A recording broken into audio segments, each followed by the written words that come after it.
Nag-iisa at wala na ngang iba, the most popular star of the 70s, Nora Honor.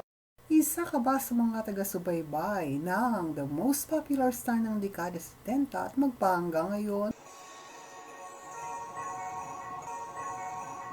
Welcome back po muli sa aking channel. Kung first time po ninyong manood, don't forget to click like and subscribe. Nora Cabaltera Villamayor.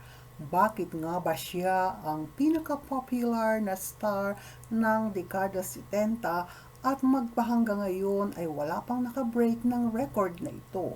The young superstar was known because of her golden voice through Tawag ng Tanghalan at simula nga noon ang popularidad ng nag-iisang tinawag na superstar.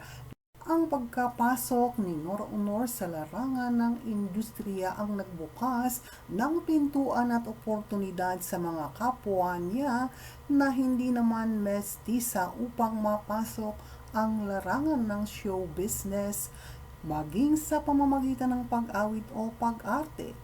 Subalit mayroong taglay na kakaibang magic at charm ang nag-iisang superstar. Humakot ng hindi mabilang na kanyang taga-suporta at tagahanga simula nang maging kampiyon siya sa Tawag ng Tanghalan at mula nga noon the most popular star of the 70s and the most photographed teenage star among others ng panahong ang Philippine show business ay naglipana ang mga babaeng mestisa sa larangan ng sining ng pelikula at maging ang mga mang-aawit ng panahong ito ay talaga namang hindi uso ang mga kayumanggi sapagkat naging dominante ay ang mga mestisang artista.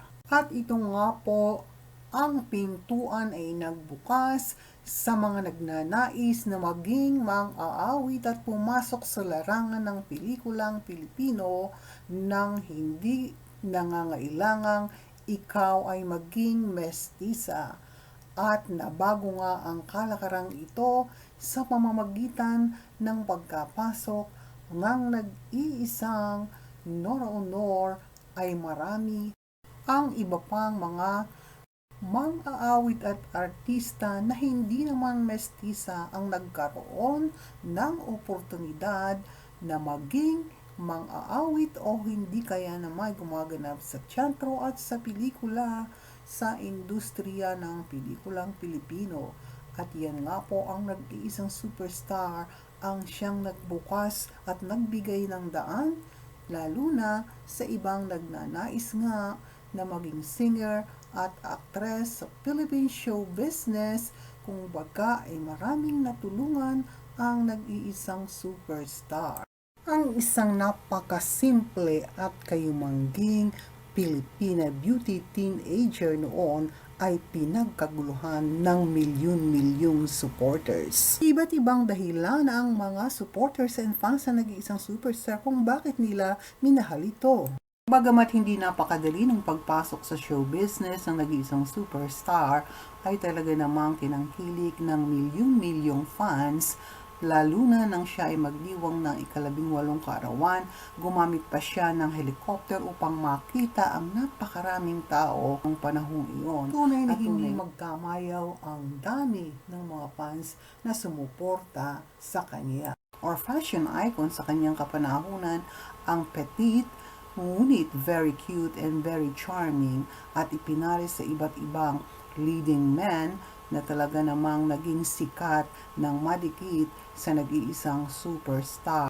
At bukod nga sa tinangkilik na Guy and Pete ay nagkaroon din ng Money and Guy at naiparis din siya sa ibang artista tulad ni Sajid Khan mula sa India at ito namang si Kokoy Laurel ay napakarami din ang kanilang naging fans at ginawa nila ang pelikula sa Hollywood kasama si Don Johnson at ito nga ang pelikula nila na tinangkilik ng marami na Lollipops and Roses at tunay namang magpahanggang ngayon Si Kokoy Laurel ay talagang andun pa rin ang pagrespeto at pagmamahal sa nag-iisang superstar. The beauty of a very simple Filipina woman ang tinataglay ng nag-iisang superstar.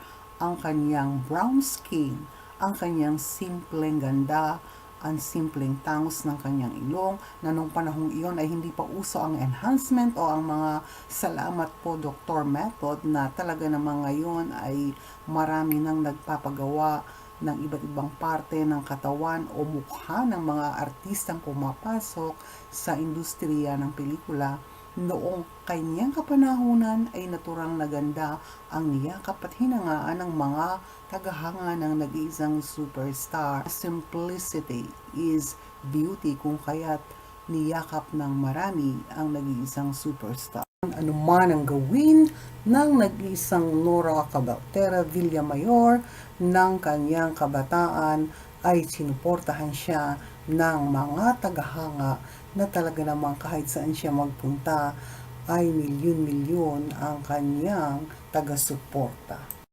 Marami ang na-attract sa kanyang personalidad, itinuturing na unbreakable o wala pang makakapantay sa kasikatang nalasap o natamo ng nag-iisang Nora Honor, the most popular star of the time, sapagkat napakarami talaga ang nagmahal at sumuporta sa kanya at tunay naman na maski saan siya magpunta ay sinusundan-sundan siya ng kanyang mga tagahanga. Uso noon ang takbuhan, balyahan at maski na anong events ay naroon sila. Hindi biro kaya't siya ang most popular. Tinagurian noon na si Nora Honor ay the most adored celebrity ng kanyang kabataan at sa tunay nga po ang nag-iisang superstar ay may kakaibang magnet o charm sa mga fans na talagang sumuporta sa kanya. Bukod sa kanyang charm ay sinamahan pa ito ng magandang ugali na nag-iisang superstar ang pagmamahal niya sa kanyang pamilya at pangarap na maiahon sa hirap ang kanyang magalang sa lahat. Ang namukod-tangi sa kanyang mga katangian ay ang pagiging matulungin sa mga nangangailangang kapwa. Yan si Nora Honor, may ginintoang tinig at puso. Kaya't hindi nakapagtataka kung bakit magpahanggang ngayon the most popular star si Nora.